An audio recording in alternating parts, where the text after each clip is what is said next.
Mic लगा हुआ है यार, माइक आपका। हम सबने इसलिए वाकई किया कि जो प्राइम मिनिस्टर अपना राष्ट्रपति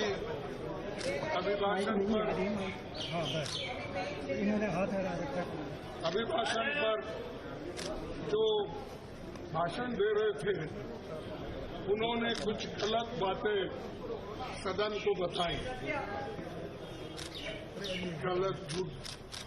और उनकी आदत है कि झूठ बोलना, लोगों को भ्रमित करना और जो सत्य के परी जो विरोध में बात करना, ये उनकी आदत है। और मैंने सिर्फ उनको इतना ही पूछा कि जब वो संविधान के बारे में बोले कि आज लोग संविधान के लिए बचाने के लिए डंडोरा पीट रहे हैं, ऐसी बात उन्होंने कही। तो हमने ये कहा, देखो संविधान तो आप नहीं बनाए, संविधान के आप विरोधी थे, इसीलिए मैं वो क्लैरिफाई करना चाहता हूँ कि कौन संविधान के फार थे, कौन संविधान के खिलाफ थे, किसने संविधान बनाया, किसने संविधान के खिलाफ बात किया, वो मैं उनके सामने रखना चाहता था।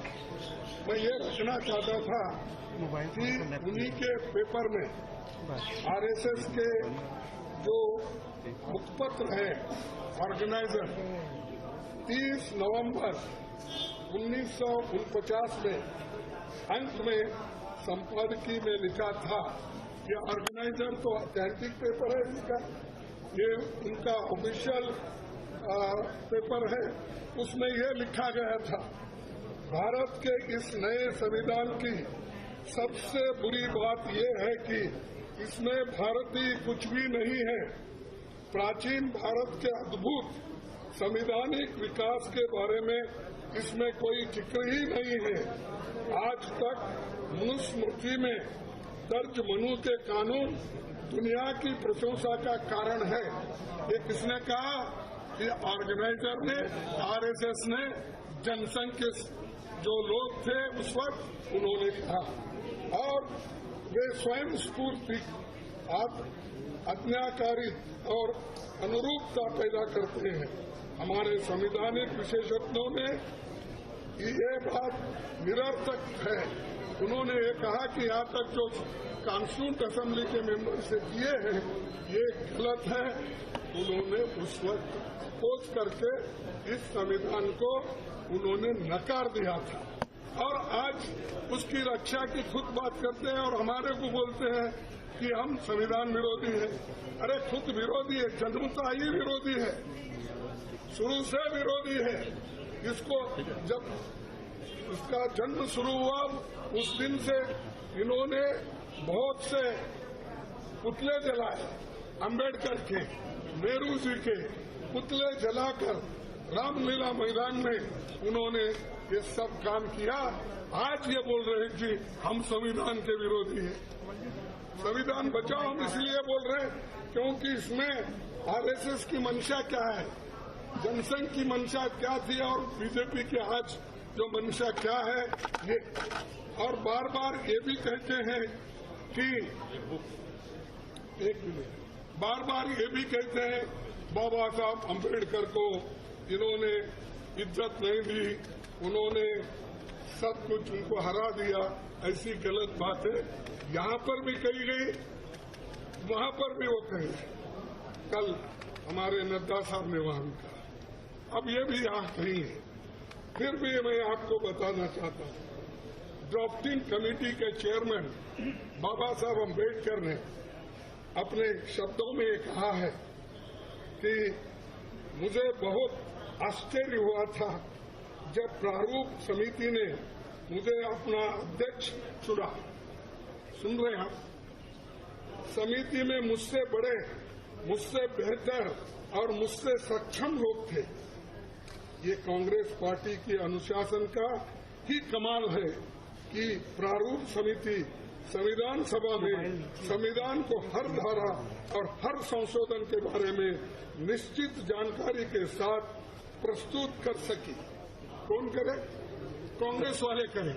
और इसको बाबा साहब अम्बेडकर ने कहा और ये कहते हैं इन्होंने विरोध किया, उन्होंने ये किया, उनका अपमान किया। आगे मैं बताऊंगा। इसलिए संविधान सभा के समक्ष संविधान के प्रारूप के अबाध रूप से प्रस्तुत किए जाने के समस्त श्रेय पर कांग्रेस पार्टी का हक बनता है।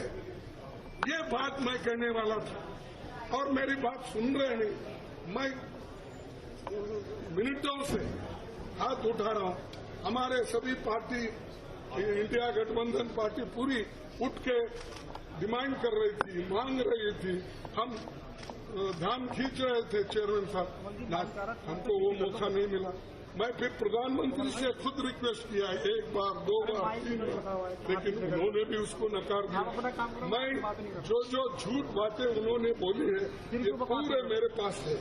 और ऐसा ये लोग आज सदन में बोलते हैं, सदन के बाहर बोलते हैं, ये समझे हैं वही पढ़े लिखे हैं और गलत बातें बोलने में माहिर है। ये तो मैं बाबा साहब अम्बेडकर का स्पीच कॉन्स्टिट्यूंट असेंबली में जो बुलाया हूं और ऑर्गेनाइजर में उनके लोग क्या बोले हैं वो भी मैं बताना चाहता था, लेकिन उन्होंने मौका नहीं दिया।